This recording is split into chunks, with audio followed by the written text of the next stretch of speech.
नमस्कार दोस्तों, सुनिए तेनालीराम का जीवन परिचय। तेनालीराम तेनाली रमन का जन्म 16वीं शताब्दी में भारत के आंध्र प्रदेश राज्य के गुंटूर जिले के गांव गर्लापाडू में हुआ था।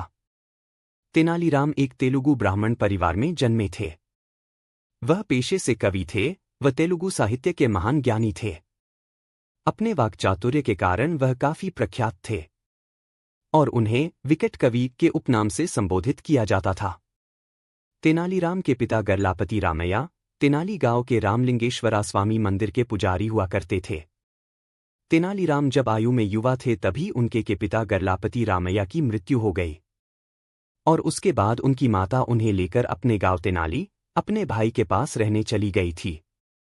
तेनालीराम शिव भक्त भी थे, इसलिए उन्हें तेनाली रामलिंगा के नाम से भी पुकारा जाता था। इतिहासकारों के मुताबिक कुछ समय के बाद उन्होंने वैष्णव धर्म अपना लिया था। तेनालीराम को पाठशाला का विधिवत अभ्यास नहीं प्राप्त हुआ था, पर उनकी सीखने की तीव्र इच्छा और ज्ञान के प्रति धुन के कारण उन्हें शिष्यवृत्ति प्राप्त हुई थी।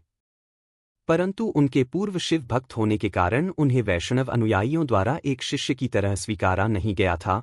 फिर एक महान संत ने उन्हें काली की पूजा करने की सलाह दी और ऐसा कहा जाता है कि संत की बात मानकर तेनालीराम ने काली देवी की खूब तपस्या की और उसी के परिणाम स्वरूप तेनालीराम को देवी काली से उत्कृष्ट हास्य कवि बनने का वरदान मिला।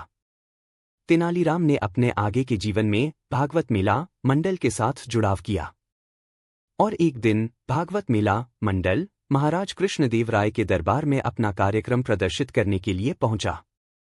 उन्होंने अपने प्रभावशाली प्रदर्शन से राजा कृष्णदेव राय को बहुत प्रभावित कर दिया और कृष्णदेव राय तेनालीराम को अपने दरबार में 8वें स्कॉलर अष्टदिग्गज मंडल में हास्य कवि के पद पर शामिल कर लिया। महाराज कृष्णदेव राय वर्ष 1509 से 1529 तक विजयनगर की राजगद्दी पर विराजमान थे। तब तेनालीराम उनके दरबार में एक हास्य कवि और मंत्री सहायक की भूमिका में उपस्थित हुआ करते थे।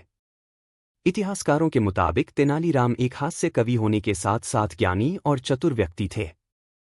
तेनालीराम राज्य से जुड़ी विकट परेशानियों से उभरने के लिए कई बार महाराज कृष्णदेव राय की मदद करते थे। उनकी बुद्धि चातुर्य और ज्ञानबोध से जुड़ी कई कहानियां हैं। इन कहानियों की सत्यता को लेकर आप संदेह कर सकते हैं, परंतु इनके गुणों पर नहीं। धन्यवाद।